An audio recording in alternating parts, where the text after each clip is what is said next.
Welcome to Basketball Heads Live. I'm your host, Glenn Pooh Harding, and tonight we have a very special guest. This basketball legend was blessed by the basketball gods with incredible ball handling skills. A star was born in Queens, and the scene was set for this baller to become king. At Benjamin Cardozo High School and Fresno State, he single-handedly helped launch the AND1 sneaker brand to become a household name and put himself in position to be drafted in the second round to the Milwaukee Bucks. Help me welcome New York City legend and NBA veteran, Rafer Skip to my Lou Alston. Y'all ready?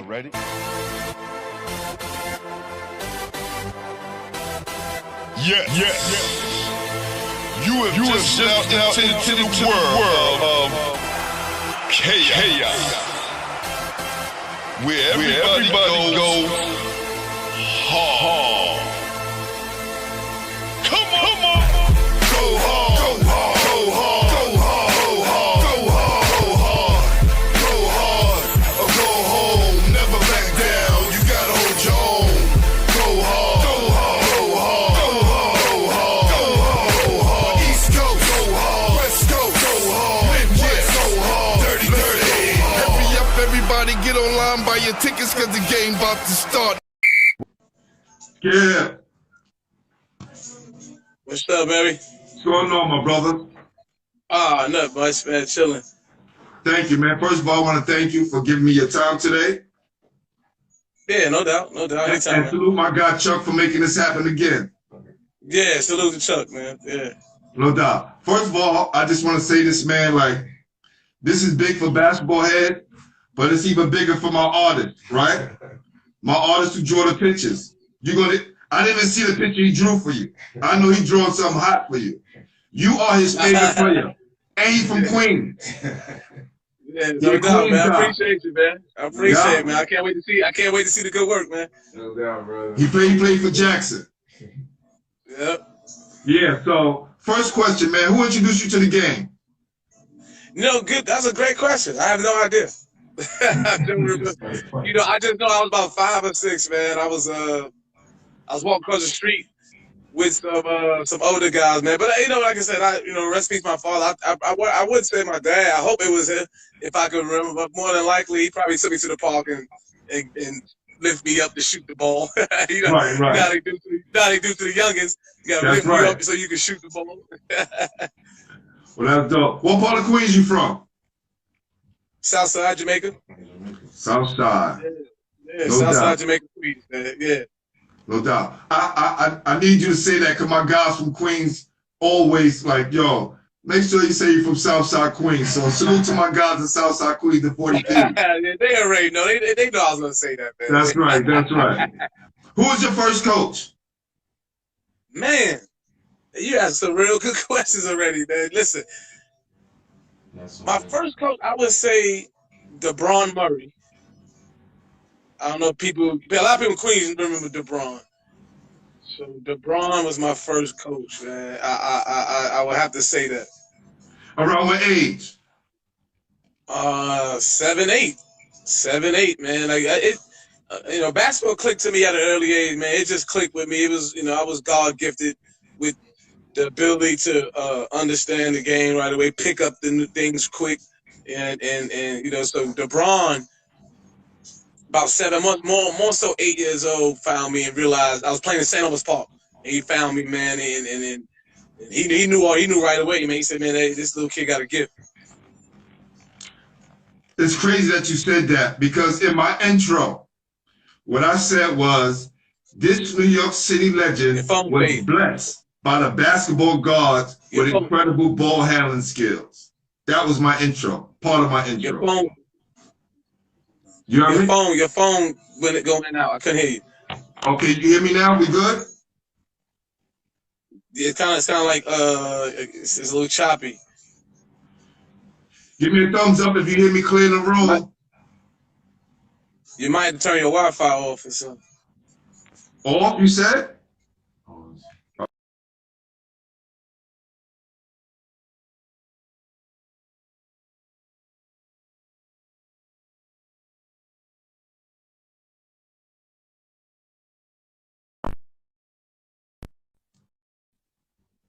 You there? I'm here. I'm here. You good? You I can good? hear you now. All right, Yeah. good, good. All right. So, at that time, you about 7, 10 years old. Who's the best player in your neighborhood? Something's wrong with your connection right now, so I can't. Every time when you get ready to ask a question, it goes. I don't know. All right, I'm gonna come back. I'm gonna go back out and come back in. All right. Let me see. Hold on a second. Let me see. I'll turn my Wi-Fi. Let me see if it's me. Try now. Hello? Yeah. Yeah. Try now. Let me see. All right. So, who was the best player in your neighborhood when you was coming up? Who's the best? Who in the neighborhood? Yeah, who was the best player in your neighborhood when you was coming up? Man. He was. Well, when I was coming up, man, like I said, I grew up I was playing in St. Albans Park first, you know, so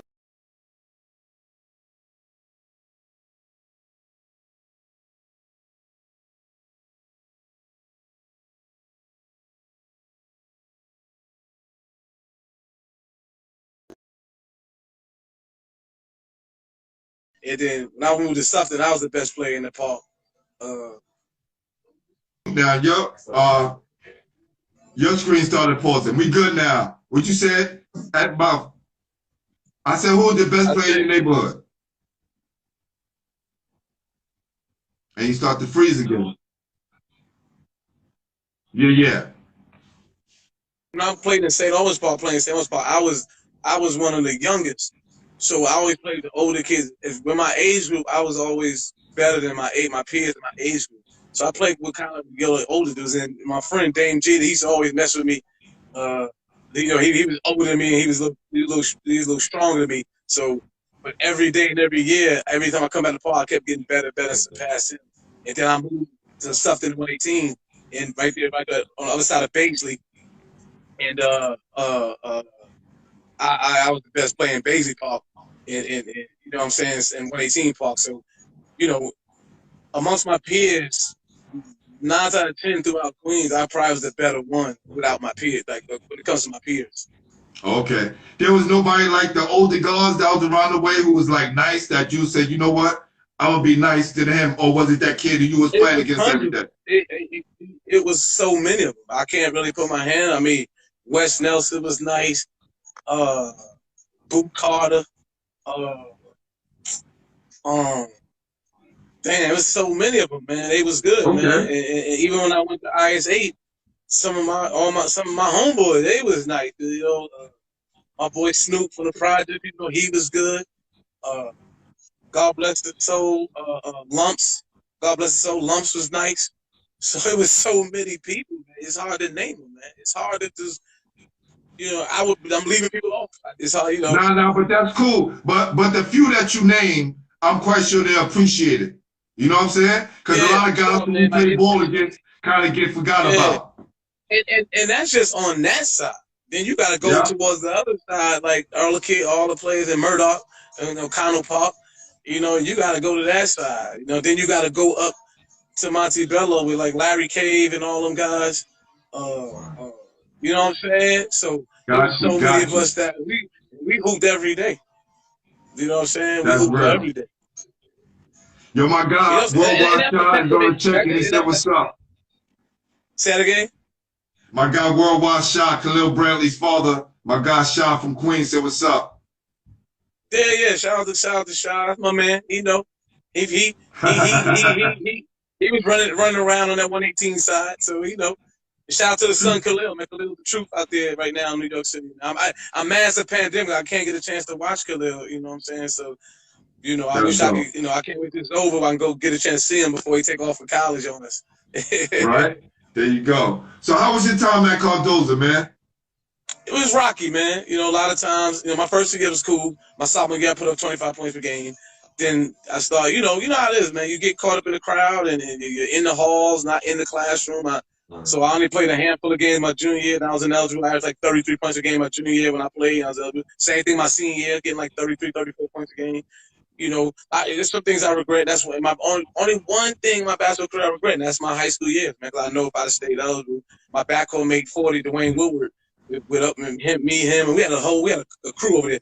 We probably won a title if I stayed eligible. Wow. Yeah, because I heard about you in high school, but it was spotty. Same the way you kind of described it. You know, playing and then not playing and playing, not playing. Yeah, man. But that didn't stop you, right? Which is incredible. Not at all. Not at all. I was not. It was. You know, I knew. So when I left high school, man, I knew what it was all about. I knew what was stopping me. I was stopping myself. So once I went out to California, junior college, man, I already knew what to do. I knew, you know what I'm saying? Once I knock out the books and the balls, they'll take care of itself. Because I always stayed in the gym. And then they got me working on my body. They got me working on the weights. So that's one of the best things that happened to me, going way out to California for JUCO. And that was the best thing that happened to me, man, is that I'm far away from New York City. I don't got to get sucked in and lured into, you know, our way of life in New York City, man. You know, we grew up in the inner city, so it's easy to get sucked into, you know, with the crowd because you're around it every day. You see it every day. So I'm easily sucked into that. But when you're way far away, it just kind of involved, man. You know, the rest was history.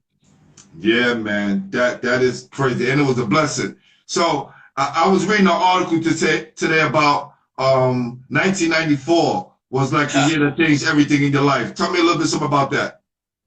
Nah, you know, that was the summer. You know, I was kicking butt in Rucker Park and all out Queens, man. I'm talking about kicking ass everywhere, man. Brevoort, Hunter College, you name a tournament. I'm only 7. I was turning 17. Turning 17, 18 years old. Something like that. I forget. No, I'm getting old. I forget the actual age. But I'm turning 17 or turning 18 that summer. And I'm playing with none but older tournaments, man. If I was playing my peers, I played in Lincoln Park, I'm destroying them because my game, IQ of the game was a little bit ahead of my like I said, most of my peers. But then the summer's ending and now I'm stuck. Like, man, what I'm gonna do with myself? And now it's like I gotta make a move. And my coach Gary Charles called me and said, "Hey, man, I got a junior college. I got a junior college for you in Cali. You gotta get on the plane 2 days and go." And I just talked to my mother, like, man, I'm out. I gotta go. I didn't worry about packing clothes. No, I just took a little bag and I just went, man. Wow. I knew if I would have stayed around and like, damn, I need gear. I need this. Lord knows what I would have done to get the gear. You know what I'm saying? That's real.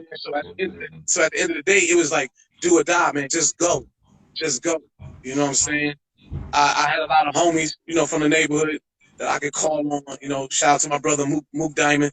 You know, Moogie, I could call him at any time, man. He'll send something out there. All the people in the neighborhood, you know, Short Slim Prince. A lot of people, man. I could call them at the moment's notice, and they'll send something if I needed something. And you know, they was all on my side, man. They was like, "Yo, man, just concentrate on that, man. You can always come back and do this. What we doing around here." So, yeah, listen, man. What they say, it takes a village to raise a child, man. You know what I'm saying? To leave is a lifesaver, man. Like, I didn't look back. I didn't get homesick. I didn't do none of that. Wow. You can tell. And listen, I want to give you props on this, right? Because me and my guys always have a debate about dudes from other boroughs not coming to Brooklyn and play, right? My guy, Trey and Trevor Diggs, trust me, they can vouch for you being in Brevoort playing. Yeah, so what happened was, my mother had moved to Brooklyn. So I actually stayed with my mother, but I was a Queens kid all the way. You know what I mean? I'm born and raised in Queens, raised all, I'm raised all over that borough. I mean, my grandmother lived down the street from Montebello. I lived on Merrick Boulevard. I moved over to Sufton Way. I hung out with guys from Rockaway Boulevard. I hung out. One of my best friends is from the north side of Linden, 193rd, Paul Ruddick. So Quincy QB, shout out to QB. So I'm Queens to the death of me, man. Got friends in Liberty and Liberty Ave. You know what I'm saying? Playing with Cheyenne Holloway, with it again. So, but I live down the street. My mother down the street from Brevoort, and Trevor and Trey actually to play with them, and I walked to the game. They didn't know. They thought I took the train. You know what I'm saying? So when the game was up, I forgot who we played. We kicked they behind. I think I might have had like 30. I start walking up the block, and everybody looking at me, man, where you going, Skip? I'm like, I'm going home. And that's what, so a lot of people thought I was from Brooklyn because they used to see me in Brooklyn some nights. So some nights I might walk down to Kingsborough Projects, hang out with some of the homies that I know are there. Or I might walk, you know what I mean, up to St. John's, and because my mother lived on Sterling Place between Sterling Place between I forget what street it was. I don't know if it's Route in Buffalo. Yeah, you got it right, Rob from Buffalo. Yep, that sounds about so correct. I live right there, Sterling Place, like over there. Yeah. And so whenever I wasn't in Queens, I hang out with the homies in Brooklyn. So it was, you know, I was one of them kids that I could adapt any place I went, man. You know what I mean? Because one thing I learned just being outside in the streets all the time, respect the people where they from, what they doing, where they at, respect them, and every life would be easy for you. Whenever my mother moves somewhere, you can't be coming over here with no rah-rah, yo, I'm from Southside, I'm from the project. They ain't not trying to hear that, especially in Brooklyn. Right. They ain't trying to hear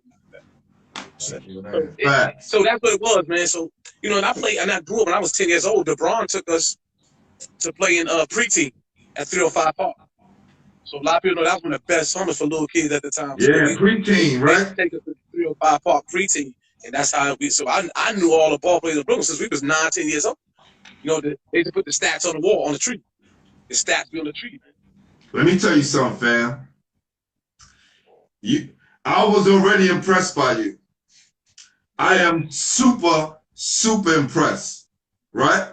Because again, when me and my guys talk, and it's not like Brooklyn the baddest place because we got to go every other borough to play. But for some reason, guys don't travel to Brooklyn to play. And to say that you lived in Brooklyn and all these places that you've been and played in, and you went through every borough and kicked ass, that's the meaning of a legend. Every coach I have, every coach I had in Queens, they had a team and they was going to the Bronx. They knew to come get me. Yeah. They knew to come get me. They knew where to find me. They knew I was on the middle of the block. I was on the corner rolling dice or whatever. But they knew if someone yelled basketball, all I said, let me go get my shoes. All I said to every coach I had. They drive up, Skip, man, you want to go to Harlem? We got a tournament to play. Let me go upstairs and get my shoes. You know what I'm saying? And I go and I rock out. I mean, that's what basketball meant to me, man. Because even when, when you're growing up in the confines where we all grew up at, you expose to so much. So you kind of, at an early age, you kind of start to figure out what could be a savior for you. You know what I'm saying? I knew that all along, but like I said, I got sucked into just hanging out, hanging with the crowd, man. And a lot of guys we know each other since we was kids, man. We played Little League together. You know what I'm saying? So guys don't hang out. It's just each age you grow up. When you grow up in, like I said, in the confines where we grow up at, it's like graduating from the school of hard knocks. You gotta understand, graduate from the other school, though, the education. But we all played Little League baseball together. Then we got older, and as we kept getting older, you see some go to the streets, some still play sport. And I tried to do both, and realized I messed up my high school career. And like I said, when I went to college, the rest was history. Can't do both. Can't be on both sides of the street. Both need your undivided attention. Yes. That's definitely what I realized. Both of it needs your undivided attention. Yeah, for sure. Sure. A lot of guys, they leave a lot of great messages. I'm going to get you guys messages, trust me. But there comes a time in every baller's life, right? When guys who got bigger names than you better than them. Guys who getting recruited more than you. Guys who in the magazines. But then you got to face these guys. Who ass did you bust to let you know, like, I'm ready for the big time? Well, it had nothing to do with the guys that was in college already getting the name accolade. I didn't have to worry about that because again, we're around the same age. See, it was around the time when they start taking me to play all these pro-ams and stuff. And when I went to Rucker Park as a young kid, I'll give you another name. When James Ryan started taking me to Jersey, South Shore, playing in pro-ams. Mr. Couch, I was young. He put me in a pro-am in Hunter, and I'm playing with all these guys. Derek Canada. Wow. Yes. What's my name? Old school, man. Old school. He taught me a lot, man. I love him to death. Left hand, man. Damn, I can't think of his name. Old school. Fuck. I don't know how to think of his name right now. Sorry about that. Sorry my language. Man, his name will come to me, though. But they took me around playing pro-ams, man. And they put me out there, and I'm doing my thing with them, and that's what made me realize if I could keep up with guys that's playing, still playing overseas, and coming back in the summer playing, then it ain't no worries to play with these other guys, these kids my age. It was no worry. It's just a matter of getting there and playing. It's just once I get there with them, then it's no problem. You know what I mean? So when I was a junior college, I just had to stick with it until I graduated junior college. Once I got the Division I, the pros, I knew I belonged. It was just a matter of buckling down and getting there. Wow. So when you was at junior college, what were the other schools that was recruiting you besides Fresno State? Well, let's see. So when I went out there, mainly all out west schools, because the East Coast schools, they don't know where I'm at really. So you're looking at USC, University of Utah, those schools, the Arizonas, UNLV, all the time, almost made all the top schools out there except like UCLA, right? Because they wasn't really taking a lot of JUCO players at the time. You know what I mean? Okay. Because they can get the best of the best coming right out of college out there. And especially in California. In California, it's basketball heaven for UCLA. So I was recruited by a lot of schools out there, man. But once they knew I was that were top recruiting, they knew to back over. They knew it was a no-brainer then. Wow. Okay. So at Fresno State, did you come in and start immediately? Say it again. When you was at Fresno State, did you come and start immediately? That's a trick question. No, I know. Look, I'm asking questions so my man back here can get pissed off, right? He's like, come on, G. Come on. Hey, my man don't say anything. This is the first time he's really talking. If talk didn't stop me, I didn't have to worry about getting on talk. The New York City would have came out there and got him. It was no way. I started right away, man. We had a loaded team, man. We just didn't gel right, and we had a lot of suspensions. You know what I mean? But I set records and assists out there. I got close as I can to get the double-double. I ain't put a lot of points because I had McDonald All-Americans with me. I had Parade All-Americans on my team. I had Juke All-Americans on my team. So we came out the gate ranked number 8. We started blowing teams out the water, and then we started getting so many suspensions. We just fell. We couldn't hold together. But you know what I'm saying? But okay. Those guys was good, man, and I just. I wish we could. That year. I wish we could do it all over again. Yeah, those college moments, man. Those years in high school, they fly by so fast. I try to tell kids, take advantage of it now. The other day, I was talking to two guys. One goes to Boys and Girls, and another goes to Brooklyn Collegiate, and they were just out there shooting around with their slippers. And I'm going, what's up? Why you guys not playing? They said they waiting for other people. I'm going, there's 2 of y'all out here right now, right? Take advantage. Don't waste this time because you ain't going to get it back. Right. So these are the lessons that we try to provide to the next generation. That lets you know that the caliber of those 2 kids is one of them is scared to play the other. That's what I tell you. Because why else would y'all 2 stand there? Fuck it, let's get on. And see, that's what basketball is missing in New York City. You know what I'm saying? Like we weren't afraid. And somebody was better than me. Look, if I keep playing against him, I'm gonna get better. You know what I'm saying? And he's gonna help me get better. He's gonna help me. So at the end of the day, why would you 2 stand there? How long you gonna wait? That's what you should have told them. That's what you should have told them. Okay, y'all waiting. You should say, okay, y'all waiting. Okay, now how long you plan on waiting before you lace them up and y'all get something done? You know what I'm saying? That's real. Like I said, we always growing up. We wasn't waiting. Come on, check it up. You said you nice. Check it up. You know what I mean? Game 11, something. Game 22, 20, something. Do something other than standing. Yeah. And that same young man, one of the same young men I saw the week before, just shooting around doing nothing. And I said, yo, here's my number. Call me. I'll help you work out. Because he's going to prep school next year. So like he's going to have a rude awakening. Good luck to that young man. Yeah. So, Skip, what now? I'm kind of confused right now because when did the AND1 thing come into your life? I'm not sure to be exact, but Was it after college? Before? It was kind of during and after. It was kind of a mixture of both. But when I was in college, I couldn't really respond to them, mess up my collegiate eligibility.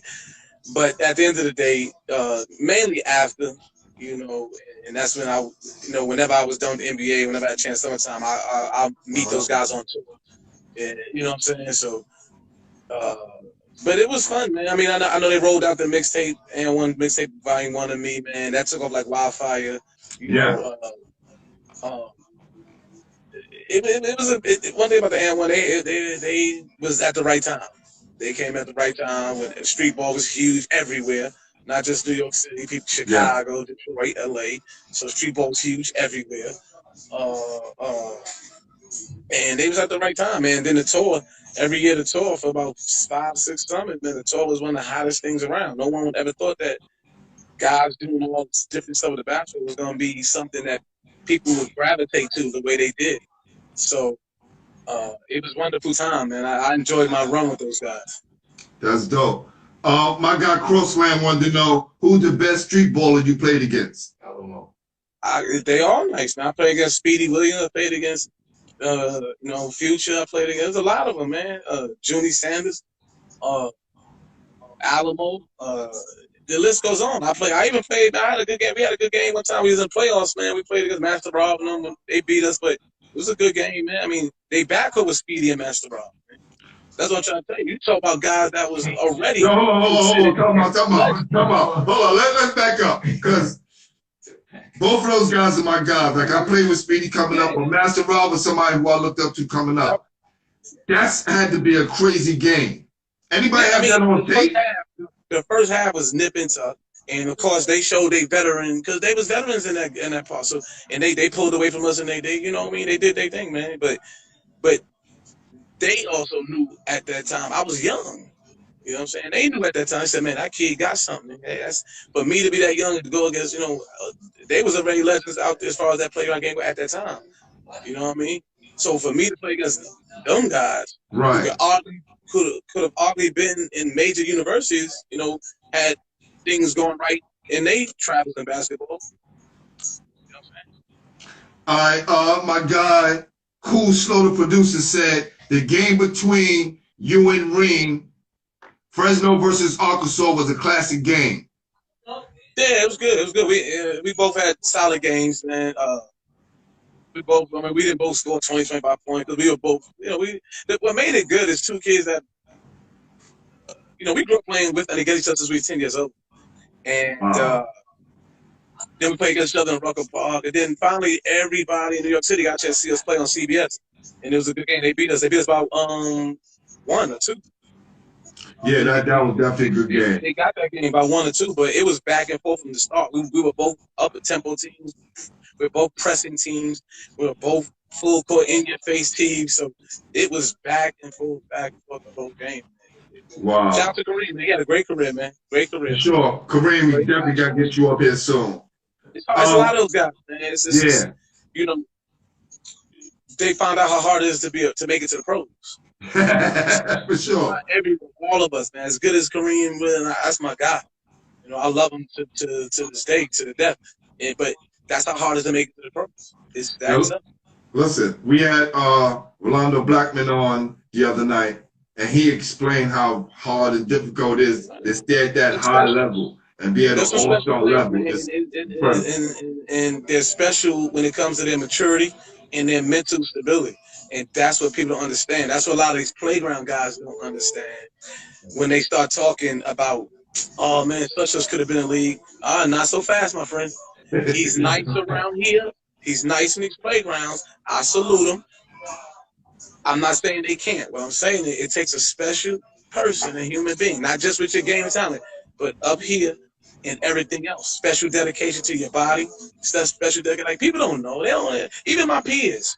They don't know how dedicated I was to my body, how dedicated I was. I was never out of shape. Now think about that. My whole life in basketball. Now one of them kids that say they outworked me, they was in better condition. Never. Because quietly behind the scenes, they never knew. Only people that know. Even when I was young, I was 13, living on 118 and something. Only them people knew. They knew I could be outside all night. 7 in the morning, I was in the park by myself, getting it in. Push-ups, jumpers, floaters by myself. That's why when you say them kids was doing nothing, like, what y'all not doing? Y'all not even getting no push-ups in? Yeah. You not getting no. I did suicide by myself. My homeboy, I met this dude. He older than me. I met him in the park. He was doing pull-ups, and he saw me in the park by myself. Suicide. And me and him should do free throws together. You know what I'm saying? So no, they didn't know. That's real. And I'm telling you, like, so when I played against dudes and they'd come get me out of nowhere, you'll see me play something. Come on, yeah, I'm playing. I'm in tip-top shape. I'm in tip-top shape, man. And you know what's so incredible about your story is that you didn't have to go around the country and showcase yourself in all the AAU programs. Right. Well, I wanted to. That's No, I get it. I get it. All kids want to. All kids. But you just did it a different way. I always had to go to summer school or something to get my, so I couldn't. But that didn't stop you, right? That didn't stop you from working out by yourself. Yeah, but there was a few summers I did. Like when I played with Riverside, Coach, shout out to Durham player, Coach Durham. Durham came and got me. We was 15, and we had to go to Virginia to Boo Williams saw me and Al Iverson play. That's when Durham got real. That's when my coach Durham realized. This is the time he realized. Oh no, this is a bad dude. I'm a bad dude because we playing against Al Iverson, Tony Rutland, and that's when he had to be. So we had guys like Richie Parker on my team. I don't know if Kareem played that guy. I forgot who was also on my team. We had a solid team. The Riverside guys always keep a solid team, but by the second half, coach had to tell him and give him the ball. Al Iverson scoring every time down for us. They had to give me the ball. Give me the ball. Yeah. So, you know, they knew. And but because of my school and everything, not being serious, hanging out all night, all that, not making all the class, I couldn't go to all the tournaments, the AU tournament. I wanted to. Wow. And I knew I was gonna go out there and kick their behind. You know what I'm saying? Well, yeah, until we pushed it. I played with Todd Miles. He was on my team in Rucker. Okay. That was my Todd was a big point guard. So I was like 6'4", 6'5" point guard, man. But I love Todd, man. But even Todd knew he had to give me the ball. That's real. He was young. They were younger than me. They were younger than me when I playing Rucker. Him, Tall Shamel. Yes, Shamel. Yeah. They all went to Robeson. Shout out to both of them. They were good players. They went high Division I. Yeah. Went to West Virginia, transferred to Mississippi State, or vice versa. Man, Shamel was at Georgetown. I forgot where he went after that, but yeah, it's tough. Yeah. Basketball tough.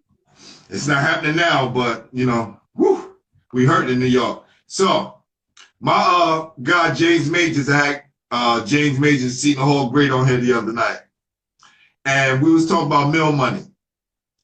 He said from 84 to 88, no, from 84 to like 87, they was getting $5 for meal money, right? At Seton Hall. Now, who said this? James Majors. Oh, James Majors. Yeah. Right? So I went to Fairleigh Dickinson, but we was getting like $300 to $500, depending on the trip. I'm going Big East, Northeast, something don't add up, right? How was you guys on the meal money side at Fresno? And mind you, people, all of this stuff is legal. So we're not talking about anything under the table. This is all legal. Just put it like this. We was well taken care of. I let everybody leave with it wasn't $5 though. We were well taken care of. Good. That ain't happen. That's one thing about coaching them. He wants to concentrate on school and ball. We weren't worrying about food. We weren't worrying about that. If you read between the lines, we were well taken care of. I give you this. I ain't live in dorms. None of us lived in dorms. Oh, so yeah, you was well taken care of. You was well taken care of. I lived on the golf course in college. Right. What? Right. So yeah. I lived on the golf course in college, man. That was all the ball players? Nah, everybody lived different places. But me and my roommate, he was from Nyack, New York, Larry Avenue. Me and him was roommates. And we lived on the golf course. Wow. Yeah. That's crazy. Yeah. So, after all you went through, right? All the obstacles, you finally make it to the NBA. How are you feeling, my brother? You know what's so crazy, man? Because I was second round pick, and at that time, second round picks wasn't we weren't getting guarantees, so you still had to make the team and do all this stuff, man. My sight was on staying in shape, staying sharp, keep strengthening my body, stay ready, and just wait for the time I called, because I was like the third string point guard when I was drafted at number 39. I had veterans ahead of me. To be honest with you, and then when I finally got my chance 3-4 years later, that's really when it dawned on me. I've arrived, right? And each year I'm playing, I'm doing my thing, I'm getting better at this league style of play as far as what it takes to be a pro, be a lead point guard, and all that. Not about the game, it's about all the other nuance of the game. And it wasn't really till I made it to the finals and then I retired. I had a chance to reflect on what I've done and realize that's crazy how I was introduced to basketball at 5 and 6, and I was always in that park dreaming and wishing I was Magic, Isaiah, Broad Strickland, Mark Jackson, Pearl Washington, all these guys. And I never had a chance to think about why I was playing, because, it's a dog-eat-dog game, and you playing against the best, man. And now, as when you guys ask me and other people, it's like now I get a chance to reflect on it and be like, man, it's a hell of an accomplishment, man. I never got a chance to really enjoy it. But now, trust me, man, I enjoy it like crazy, man. I respect everybody that asks me, man, because now, man, it hit me what I've done. Some days I sit in the room and it brings tears of joy, because you don't always got to have tears when something's sad or feeling with death. You can have tears of joy. And I sit in that room, I look at some of my jerseys on the wall, some of my pictures, and I'm like, man, crazy. There's a lot of people in New York City, talented ball players, some of the best in the world, that never got a chance to do what I did. And salute to them. And I realized, too, the chance of making it, the chances, you got to change. Your chance of making the NBA is like damn near hitting the Powerball. Yeah, it is. So that's when I can't think of that stuff, but I think of it now, and I'm like, wow, right? Because it's hard work, it's dedication, and you need a little luck on your side to make it to the NBA. You need a little luck, man. Like God bless his soul, a guy in my neighborhood I looked up to, Dave Edwards. I thought he was one of the best point guards in the world. Couldn't get in there. Another guy, Boo Harvey. I couldn't wait to go to Connell Park somewhere and watch Boo Harvey play. You know what I mean? And one time I was playing at Lincoln Park, and I saw him on the gate looking at me play, and like me and him never really met. But the first thing I appreciate everybody in the world, man. I looked over him and said, "What's up, Boo?" Right? You know what I'm saying? When you younger than somebody, you don't have the guts to go up there and be like, "Man, I look up to you." But I showed him in a way, like, "What's up, Boo?" Like, I'm trying to do what you guys do. You know what I'm saying? I'm trying to, it's a step-by-step process. I'm trying to go to play the Major Division I, right? We all watch Dave Evans at Georgetown, Texas A&M, then I watch Boo at St. John, then I want to make it to the next. So it's a step-by-step process. And all these guys are my idols. I played against a lot of players that were nice. I watched a lot of guys older than me in the parks, and they were talented, man. And their dreams was making it to where I got to. Not only did I make it, I played 11 years. Well, 12, really. They only give me credit for 11. I played 12. I also was in NBA Finals. You know what I'm saying? So the accomplishment is amazing from where I was headed in my high school days. You see what I'm saying? So if I go back to my high school, I'm like, I was going nowhere.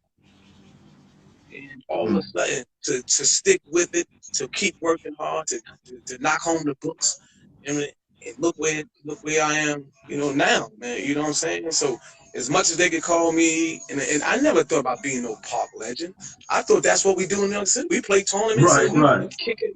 You bring your A game. You kick. You either gonna bring it or you gonna get your butt kicked. I had never thought about I was gonna be no playground legend. But so now it's over. They can call me a legend in the playground. You also can call me a legend in the NBA.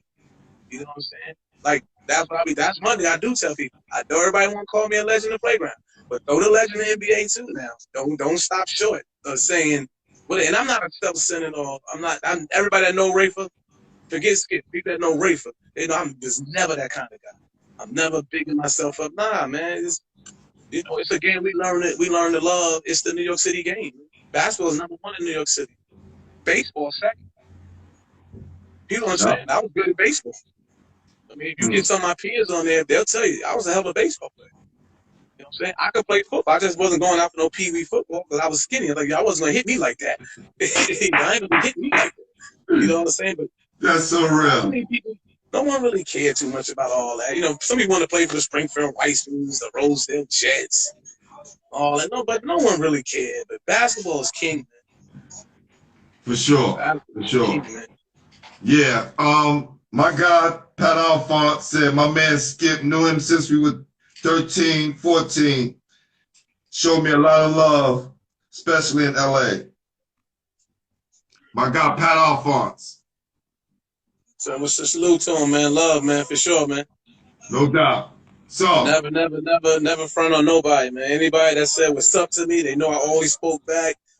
You know what I mean? So that's just who I am, man. no doubt. My guy, Chanel Scott, went to St. John's. That's my guy, man. That's my guy. Yeah.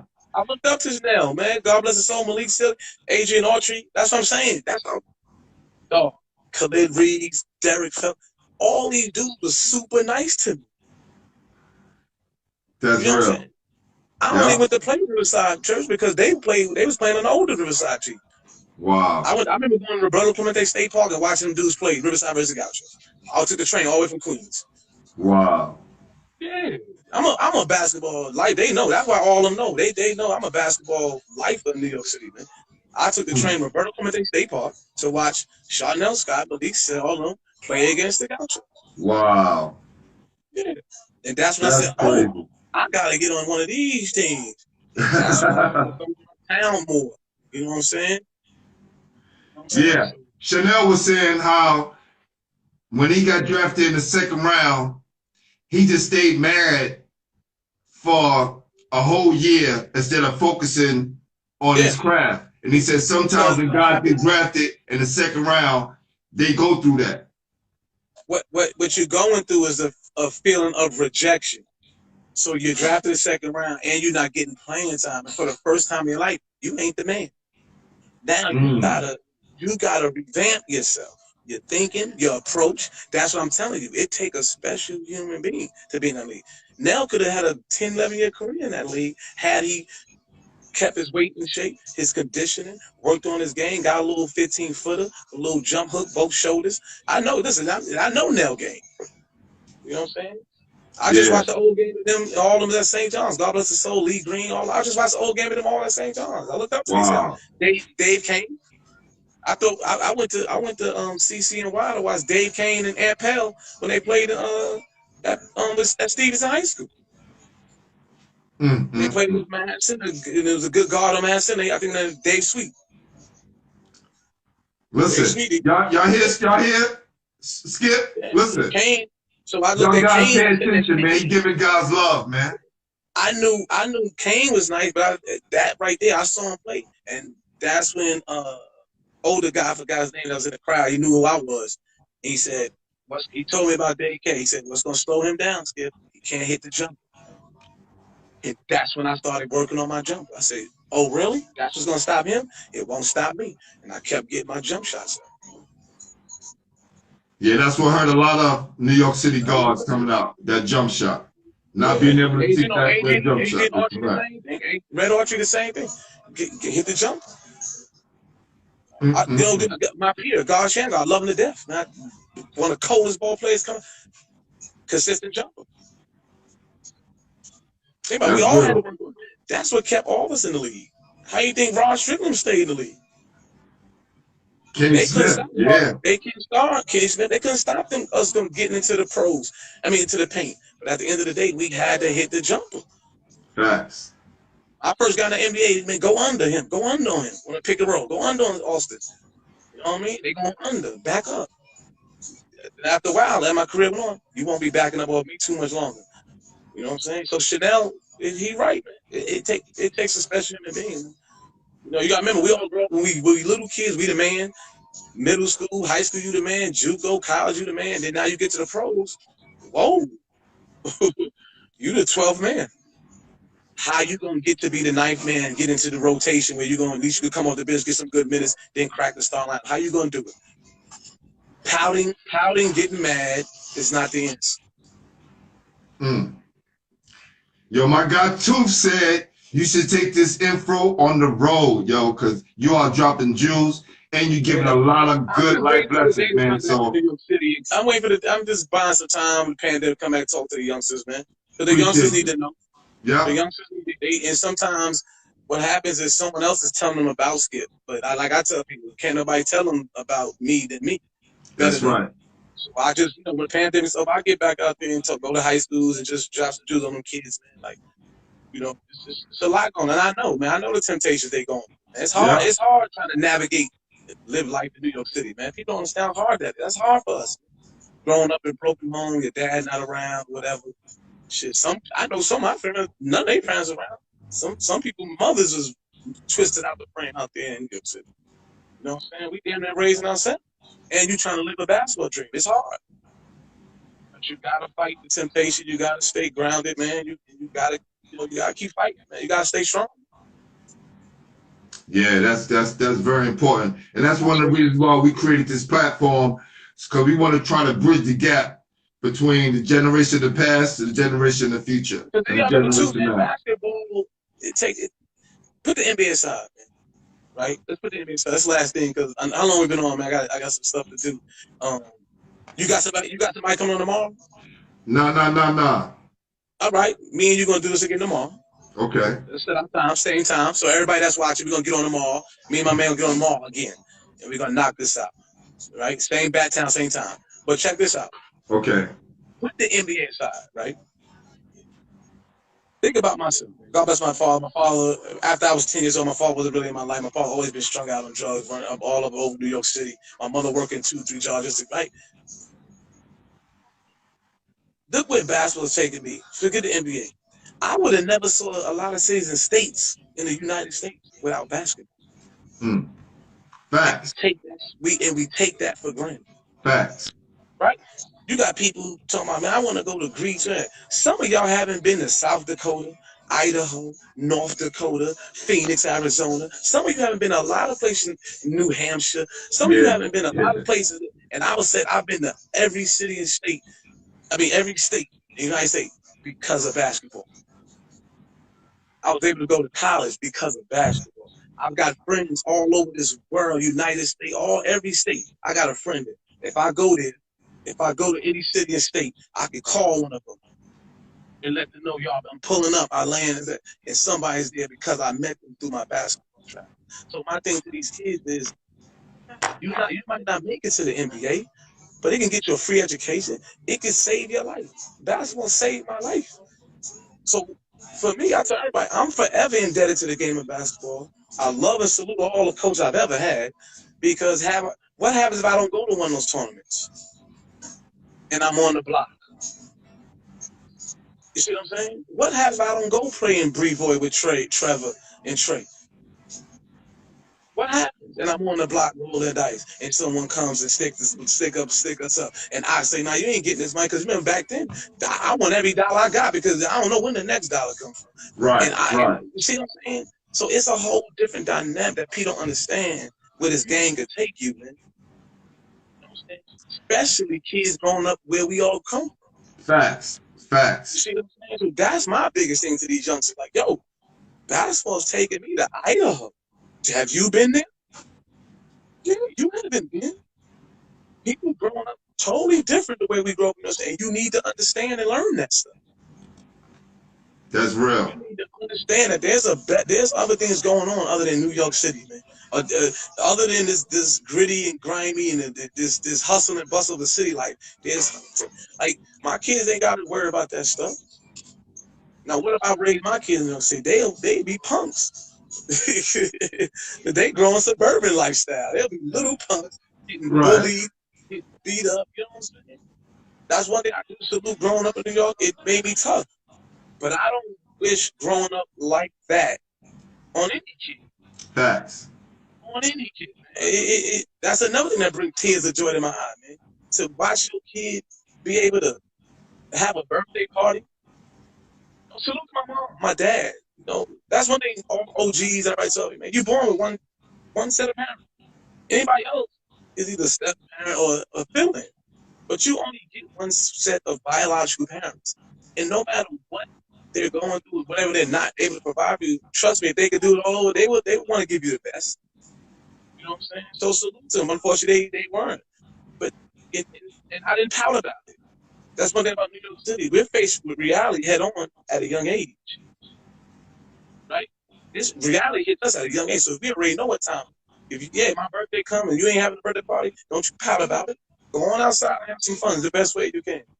But I don't wish that upon no kid, so I try to give my kid a best birthday party. I go to these schools. You know what I'm saying? Remember, think about it. I don't know how it was for you. Our parents come to our school for one thing, when we got in trouble. That's facts. Facts, yo. Nowadays, you can go have lunch with your kids, do all this shit with your kids. That's real, man. Oh, yeah. So when I realized that, I'm like, shit, I'm going.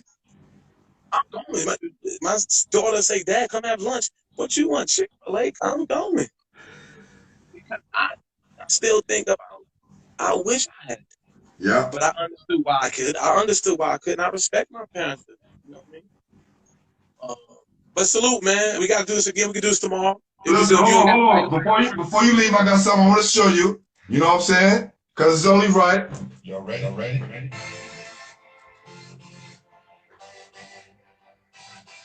It's crazy. Man, that's dope, man. I gotta get one, man. Just hit me, man. Let me know what the cost is, man. I gotta get one. Nah, man. I gotta plug shit with everybody, man. Oh, for sure. Yeah, man. Just hit me, let me know, man. I gotta get one of those, man. That's beyond fabulous, man. Shout out to everybody, man. Salute, man. Salute to New York City, man. That's one thing I tell everybody, even though I'm rip stock big.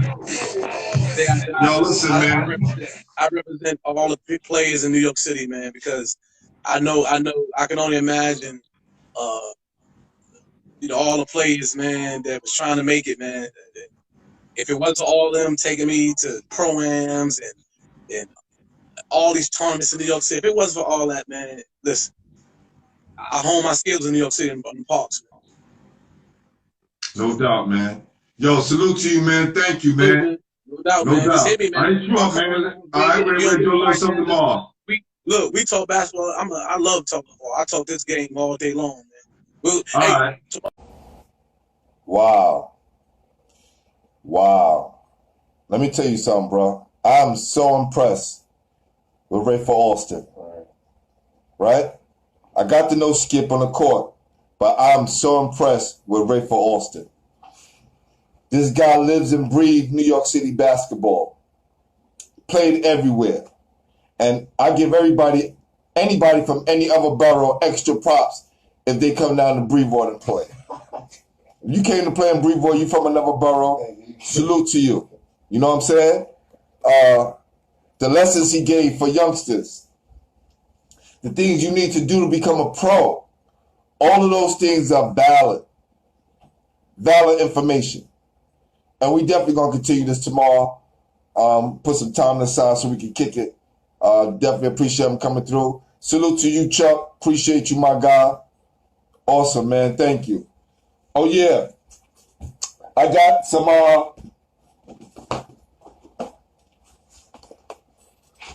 Norm Roberts, definitely. All right? We got Rolando Blackman's pictures. We got Jerry Ice Reynolds' pictures. We got Mo Fresh Brown pictures. Tony Child's pictures going out tomorrow. Mel Davis pictures going out tomorrow. Who's that? Jamal Robinson, my man from Virginia, Jamal Robinson. Pictures going out tomorrow. Joe Green, your picture's going out tomorrow. John Arnold, your picture's going out tomorrow. Kennard Robinson, your picture's going out tomorrow. Richie Parker, your picture's going out tomorrow. Joey Brower, your picture's going out tomorrow. John Johnson, your picture's going out tomorrow. And Ted Gustus, your picture's going out tomorrow. For sure. So we give all my people out there in basketball heads land a big, big thank you for all the support. Thank you. Appreciate the love.